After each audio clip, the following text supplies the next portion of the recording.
तो मानव जनन हम लोग पढ़ें, ठीक है। लेसन नंबर 3 का आज पहला दिन हम लोग पढ़ रहे हैं। अच्छा बताओ, मनुष्य जो होता है, मनुष्य में लैंगिक जनन पाया जाता है। मनुष्य एक ही लिंगी प्राणी होता है, इसीलिए इसमें लैंगिक जनन पाया जाता है। चलो शुरुआत करते हैं। सबसे पहले देखो इधर सुनो जी, कि पूछ दे कि मानव जनन किसे कहते हैं, तो क्या कहोगे? मानव जनन याद है ना भाई? जनन का मतलब होता है अपने जैसे संतान को उत्पन्न करना। बात समझ रहे हो ना? जनन का मतलब होता है अपने जैसे संतान को क्या करना? उत्पन्न करना। भाई तो कहेंगे कि वह प्रक्रिया जिसके द्वारा मनुष्य अपने जैसा, वह प्रक्रिया जिसके द्वारा मनुष्य अपने जैसे संतान को क्या करता है? उत्पन्न करता है या पैदा करता है, उसी को हम लोग क्या कहते हैं? मानव जनन कहते हैं, ठीक है ना। तो एक लाइन में तो लिख लेंगे कि वह प्रक्रिया जिसके द्वारा मानव अपने जैसा संतान उत्पन्न करता है, उससे मानव जनन कहते हैं। उससे मानव जनन कहते हैं। ख़त्म, बात ख़त्म। इतनी सी बातें आपकी है कि जो मानव होता है अपने जैसे संतान को उत्पन्न करता है, अपने जैसे संतान को बनाता है, अपने जैसे संतान को पैदा करता है, कहता है चल चल खानदान को आगे बढ़ा, तो इसी को हम लोग कहते हैं मानव जनन। क्या कहते हैं हम लोग? मानव जनन कहते हैं। उदाहरण में भाई मानव लिख लो ना। कब? अब नोट पॉइंट में कुछ देखेंगे हम लोग। आ जाओ, नोट पॉइंट में देखेंगे क्या क्या होता है। अच्छा भाई तो बताओ, पहला बात यह है कि जो मानव होता है एक लिंगी प्राणी है ना। अरे भाई हमारे अंदर एक ही लिंग है, नर है, नर, हम नर है। और तुम लोग क्या हो? मादा हो। जॉन, अरे यार तुम लोग मादा हो, तुम लोग क्या हो? मादा हो। तुम लोग क्या हो? नर हो, नर हो। चलिए तो लिखेंगे मनुष्य एक लिंगी प्राणी होता है। एक लिंगी प्राणी होता है मनुष्य, एक लिंगी प्राणी होता। तेज अनवाड़े ने। दूसरा भाई, अच्छा याद करिएगा, मनुष्य में अलैंगिक की लैंगिक बताओ। मनुष्य में कौन जनन होता है? लैंगिक, लैंगिक जनन।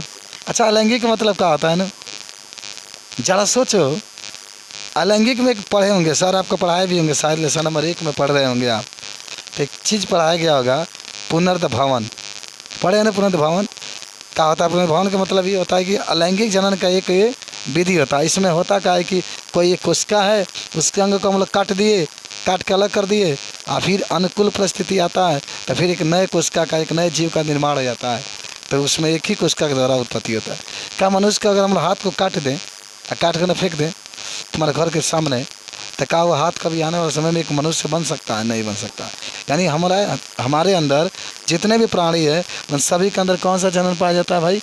लैंगिक जनन पाया जाता है। मनुष्य के अंदर लैंगिक जनन, मनुष्य का जितने भी जंतु हैं, सियार ले लो, बानर ले लो, वन मुर्गी ले लो, जितने भी जानवर आप देखते हैं सब में कौन सा जनन पाया जाता है भाई? कौन सा जनन पाया जाता है? हाँ, लैंगिक जनन पाया जाता है। चलिए तीसरा बात सुनिएगा। तीसरा ये है कि नर और मादा में अलग अलग लिंग पाए जाते हैं, जिससे लैंगिक द्विरूपता कहते हैं। ये प्रश्न आपसे कभी पूछा भी गया था। तीसरा लिखा कि नर और मादा में अलग अलग लिंग पाए जाते हैं। अलग अलग लिंग पाए जाते हैं। तो इससे लैंगिक द्विरूपता कहते हैं। सबको याद होना चाहिए। तो इसे लैंगिक द्विरूपता कहते हैं। फिर सिंपल से बात आपका है, कहने का मेरा मतलब है कि मनुष्य में लैंगिक जनन पाया जाता है, इसमें नर और मादा अलग अलग होते हैं। द्विरूपता का मतलब होता है दो रूपों में पाया जाता है। जैसे नर का अलग रूप है, मादा का अलग रूप है। तो जब नर और मादा दोनों अलग अलग पाए जाते हैं तो उसी को हम लोग क्या कहते हैं? लैंगिक द्विरूपता कहते हैं। जब मनुष्य में लैंगिक जनन होता है, नर और मादा में दोनों में अलग अलग लिंग पाए जाते हैं, तो इसे लैंगिक द्विरूपता कहते हैं। याद होगा, कोई भी आपसे पूछे, सिंपल सी बात पूछे कि लैंगिक द्विरूपता क्या होता है, द्विरूपता का मतलब होता है दो रूपों में, नर का अलग मादा का अलग, नर में अलग मादा में अलग, उसी को हम लोग क्या कहते हैं, लैंगिक द्विरूपता कहते हैं। याद करिएगा तनी आपको, देखिए तो मिटा दे पूरा, बताओ लिखा गया सबका। सुनिए, अगर मैं आपसे कहूँ कि बताइए नर में मुख्य रूप से क्या पाया जाता है, याद करिएगा, नर में, नर का माने मुख्य जनन अंग क्या होता है, वृषण होता है, वृषण होता है। किसका नर का, आप लोग नर है, आपका अंदर वृषण है, हाँ जांच के बताइएगा। चलिए नर का क्या करिए, हाथ में, नर का हाथ में हुई, नर का मुख्य जनन अंग वृषण होता है। और याद करिएगा वृषण की संख्या कितना, एक जोड़ी, कोई कट गया, एक निकल गया, तभी बच्चा आपका हो सकता है, एक जोड़ी होता है, याद करिएगा। चलिए वृषण में क्या बनते हैं, शुक्राणु बनते हैं ना, आप लोग अंदर बनता है शुक्राणु, हाँ हाथ में तो बनेगा, वृषण में शुक्राणु बनते हैं। चलिए भाई, वृषण में क्या बनते हैं, शुक्राणु बनते हैं। इस क्रिया क्या कहते हैं, शुक्राणु जनन कहते हैं। इस क्रिया या इस प्रक्रिया को शुक्राणु जनन कहते हैं। भाई शुक्राणु जनन की क्रिया में क्या मतलब होता है कि शुक्राणु का क्या होता है, निर्माण होता है। चलिए और बात जानिएगा, शुक्राणु गतिशील होता है ना, याद करिएगा शुक्राणु गतिशील होता है,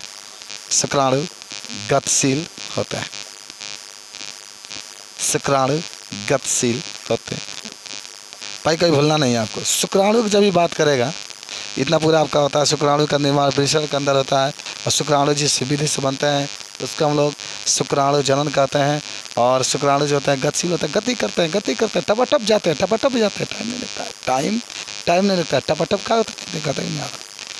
तो शुक्राणु क्या होता है, गतिशील होता है, टपटप क्या करते हैं, जहाँ जाना होता है वहाँ क्या होते हैं, चले जाते हैं। लेकिन याद रखिएगा, हंस रहे हैं आप, हमारा शुक्राणु आपका अंडाणु का केंद्रक जब मिलते हैं तो युग्मनज का निर्माण होता है। फिर युग्मनज से किसका निर्माण होता है, युग्मनज से भाई एक शिशु का निर्माण होता है, खेलता हुआ, हंसता हुआ, मुस्कुराता हुआ चेहरा आता है, लिखा गया। तो शुक्राणु जनन याद हुआ कि नहीं, क्या वृषण के अंदर शुक्राणु के निर्माण की प्रक्रिया को हम लोग क्या कहते हैं, शुक्राणु जनन कहते हैं। शुक्राणु गतिशील होता है कि अगतिशील, गतिशील होता है। चलिए तभी टपटप जाते हैं, आगे बढ़ते हैं, बढ़ाना है, क्या करना है, बढ़ाना है, क्या बढ़ाना है, धीरे धीरे प्यार को बढ़ाना है और हद से गुजर जाना है, आगे बढ़ते हैं। चलिए 4 नंबर हो गया, तो 5 में लिखेंगे। चलिए अच्छा बताइए, मादा जनन अंग का मुख्य जनन अंग क्या होता है, याद करिएगा, अंडा से मादा जनन का मुख्य जनन अंग क्या होता है, अंडा से होता है। अंडा से की संख्या कितनी गिने है कभी, हाँ किसमें मादा जनन का मुख्य जनन अंग अंडा से होता है। इनकी संख्या कितनी, भाई किताब में देखें तो 2 ही होगा, कितनी होता है, 2 होता है। इनकी संख्या 2 होता है। अच्छा, इसमें पढ़े होंगे कि अंडाशय में क्या बनता है, अंडाणु बनता है। चलिए, जब अंडाशय में बहुत अच्छा लगता है पाठ ही, अंडाणु का निर्माण होता है। किसका निर्माण होता है, अंडाणु। मज़ा आएगा, खूब पढ़िएगा आप लोग। अंडाणु का निर्माण होता है, तो इस प्रक्रिया को बोलो क्या कहते हैं, अंडाणु जनन। अंडाणु गतिशील नहीं होता, ठीक है। इस प्रक्रिया को अंडाणु जनन कहते हैं। हो गया, बात खत्म। क्या कहते हैं? अंडाणु जनन, मरा खटाखट। ये सब मादाओं में पाई जाती है, पुरुषों में नहीं पाया जाता है। प्रक्रिया किसमें पाया जाता है? मादाओं में पाया जाता है। हर महीना 28 दिन बाद अंडाणु का निर्माण होता है, फिर बाहर निकलता है, फिर निकलता है, फिर आता है, फिर आता है, फिर निकलता है। ऐसा प्रक्रिया हो 50 साल तक चलती रहती है। 50 साल के बाद बंद, सब फाटक बंद हो जाता है, सब फाटक बंद हो जाता है। सब फाटक क्या होती है? हमेशा हमेशा के लिए बंद हो जाता है। अगले जन्म में फिर से जब जन्म लेते हैं तब आपका होता है। चलिए आगे बढ़ते हैं हम लोग, चलें।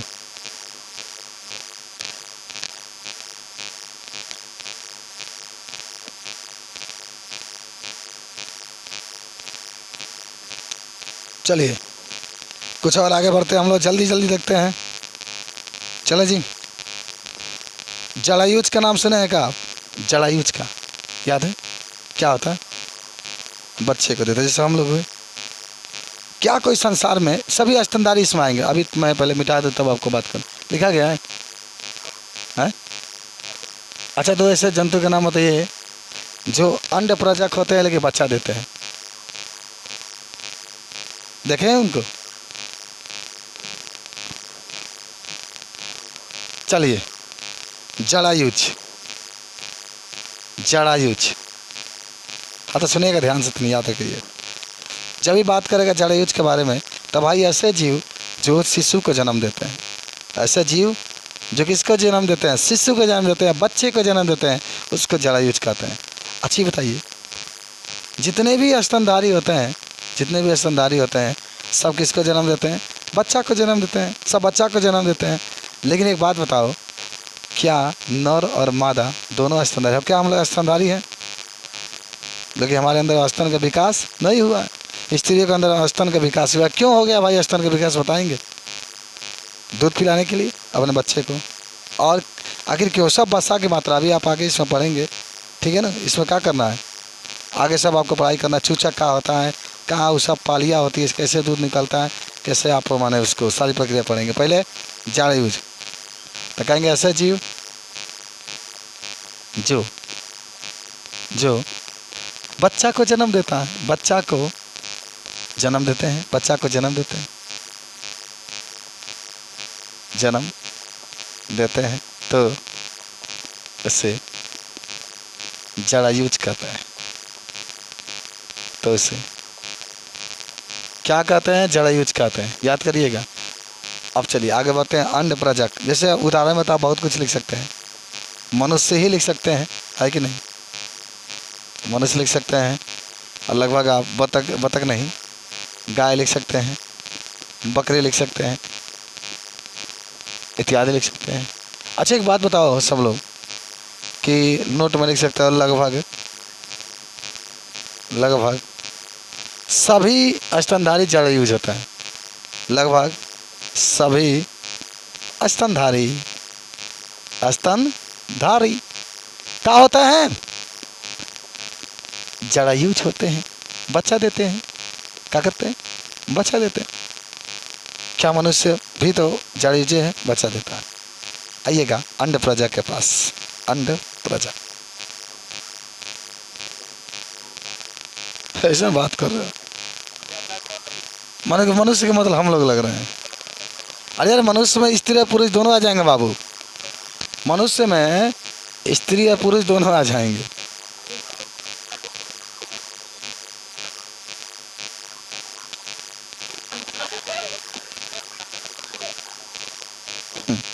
अरे यहीं में बात करोगे तो लोग क्या कहेंगे? तुमको बकलोल टाइप के लड़का है क्या भाई? चलिए अंड प्रजक तो क्या कहेंगे? ऐसे जीव जो क्या करते हैं? अंडा देते हैं।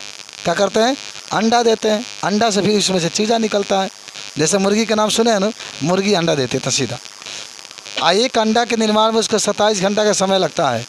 तो ध्यान से सुनिएगा, एक अंडा के निर्माण में 27 घंटा का समय लगता है। 3 घंटा में अंडा के अंदर का पूरा निर्माण हो जाता है। 24 घंटा में के बाहर के जो खोपड़िलवा होता है उसका निर्माण होता है। जरा सोचो, मटेरियल निर्माण में मात्र 3 घंटा, लेकिन ऊपर के परत के निर्माण में 24 घंटा का समय लगता है। अब लोग इस परत को क्या करते हैं? फोड़ देते हैं, फोड़ के फेंक देते हैं। अंडा का नीचे वाला खाते हैं, फोड़ देते हैं उसको निर्माण में 24 घंटा समय लगा। और जबकि अंडा के अंदर वाला के निर्माण में मात्र 3 घंटा का समय। आप अंडा खाएं? मत खाएं। हाँ तो देखिए, जब अंडा नहीं खाएंगे तो फिर आप अंडे बाद में अंड प्रजक हो जाएंगे, तो फिर हमसे मत कहिएगा सर हम अंड प्रजक हो गए। चलिए, तो ऐसे जीव जो क्या करते हैं, अंडा देते हैं। ऐसे जीव जो अंडा देते हैं, अंडा अंडा अंडा अंडा देते हैं, इसे क्या कहते हैं, अंड प्रजक कहते हैं। अंड प्रजक, अंड प्रजक कहते हैं भाई, इसको भुलाना नहीं है आपको भाई। ऐसे जीव जो क्या करते हैं, अंडा देते हैं, इसे अंड प्रजक कहते हैं। उदाहरण में क्या लिख सकते हैं, सांप लिख सकते हैं क्या, सर्प। सर्प का वैज्ञानिक सांप के ना जाना, तभी तो कहता आजा आजा, सांप हो जाएगा। कुत्ता का कुत्ता, कुत्ता नहीं, कुत्ता कह देते नहीं, बत्तख कह सकते हैं, चिड़िया कह सकते हैं। चलिए, अच्छा तो इन नोट पॉइंट में 2 चीज़ लिखाना है, लिख लीजिएगा भाई। बायोलॉजी जो भी पढ़ना है आपके मोबाइल पर चला जाएगा, याद रखिएगा। हम तुम लोग जितना भेजते हो उतना तुम लोग पढ़ोगे तो टाइम में नहीं मिलेगा घूमने से। चलिए आगे बढ़ते हैं हम लोग। टर्न लिखिएगा, हाँ माने उदाहरण में नोट पॉइंट बना लो इसमें। पहला कि प्लेटिपस ना जी और एग्रीना 2 ऐसे अंड प्रजक हैं जो स्तनधारी होते हैं, याद करिएगा। अंडा तो देते हैं लेकिन क्या है, स्तनधारी। स्तन पाया जाता है, स्तन क्या पाया जाता है, स्तन। स्तन के हमारी स्टोरियो में बड़ा होता है, पुरुषों में छोटा होता है, ऐसा क्यों होता है बता सकते हैं? हाँ नहीं यार, अभी कहाँ इन लोगों में है, अभी वो तो बच्चा जब जन्म होता है तब होता बनता है। अभी न जब फिर दूध निकलने लगेगा, लेकिन अभी नहीं है ना। आप लोग के बड़ा होने के कारण क्या है, इसके पीछे रीजन क्या है, ये प्रश्न आपसे पूछा जाता है। वसा की मात्रा अधिक आपके अंदर इकट्ठा हो गई, इसलिए तलौस खा लोगे ना। और चलिए, वसा की मात्रा अधिक है इसलिए आपको। चलिए आइएगा, लिखिएगा प्लेटिपस और प्लेटिपस और एकेडीना। एकेडीना 2 ऐसे अंड प्रजक हैं, 2 ऐसे अंड प्रजक हैं जो स्तनधारी हैं। स्तन है, स्तन इनके अंदर स्तन है, स्तनधारी। कौन हतका है, गलत हो रहा है, सबसे सही है प्लेटिपस। बायोलॉजी में यही सब होता है। बायोलॉजी का मतलब है खुलम खुला। प्लेटिपस एकेडीना 2 ऐसे अंड प्रजक हैं जो स्तनधारी हैं। तो नहीं लिखा, लिखा गया क्या पहले का? ठीक, तो चलिए प्लेटिपस और एकेडीना 2 ऐसे अंड प्रजक है जो क्या है, स्तनधारी होते हैं, याद करिएगा सब लोग। चलिए आगे बढ़ते हैं नेक्स्ट टॉपिक के पास। अच्छा कल पूछे तो पूरा बताएंगे ना आप लोग? चलिए भाई कुछ और बातें नोट में दूसरा लिख लेते हैं कि मानव में अंतःनिषेचन पाया जाता है। अंतःनिषेचन पाया जाता है, याद करिएगा। मानव में अंतःनिषेचन पाया जाता है। निषेचन कहाँ होता है, मादा के अंदर। किसमें? हाँ, फिलिपियन ट्यूब में, याद रखिएगा सब लोग। चलिए, यह मादा के अंदर फैलोपियन नलिका में होता है। क्या कर रहा है, कुछ कुछ होता है। चलिए, अच्छा मानव में यौन आरंभ होने के बाद ही जनन क्रिया होती है, पहले वो हो पाएगा? का 2 साल के बच्चा लड़का पैदा कर देगा? वो तो खुद पैदा हुआ, अभी तो कैसे पैदा करेगा? तरीके के मानव में जनन प्रक्रिया, आई बाप, जनन नहीं, मानव में यौना अवस्था के बाद ही, यौनावस्था के बाद ही जनन क्रिया प्रारंभ होता है। याद कर लेना सब लोग, जनन क्रिया प्रारंभ होता है। अच्छा, लड़कियों में कब हो? पहले। लड़कियों में पहले 11 वर्ष की अवस्था में उसके चालू, हरि के नाम लेके चालू हो जाता है। हाँ, स्त्रियों में यह 11 से कब वर्ष में? 12 वर्ष में प्रारंभ हो जाता है। 11 से 12 वर्ष में स्त्रियों में। देहात में तो पहले ही चालू हो जाता है, 18 साल पर। शहरों में तो नहीं अधिक होता है। 11 से 12 वर्ष की अवस्था में स्टार्ट क्या स्टार्ट? मासिक चक्र आना स्टार्ट। 4 नंबर आ जाओ। अब पुरुष में कब स्टार्ट? पुरुष में अच्छा भले ही बताओ कब वर्ष तक रहता है? लगभग 45 से। हाँ, और अंदर जितना एथी है ना, सब कुछ पैदा करना कर लेना। 50 वर्ष तक रहता है। चलो भाई आगे।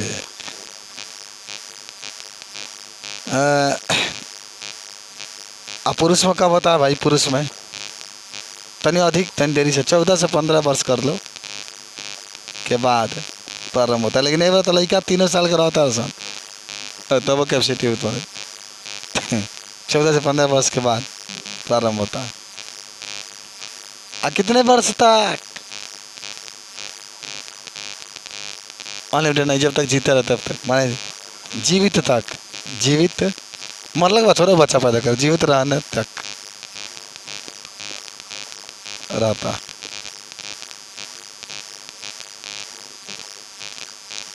अच्छा, कुछ और बातें आप सबको याद भी होगा।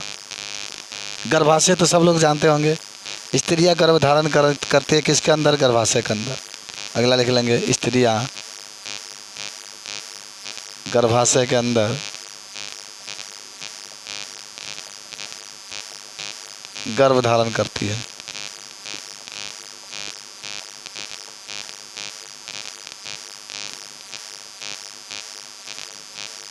चलिए आज के लिए इतना। कल जो हम लोग पढ़ेंगे उसका नाम रहेगा पुरुष जनन तंत्र। लेकिन आज के लिए 10 क्वेश्चन आपको दे रहे हैं, आपको लिख कर लेकर के आना है, ठीक है? नहीं, क्वेश्चन दे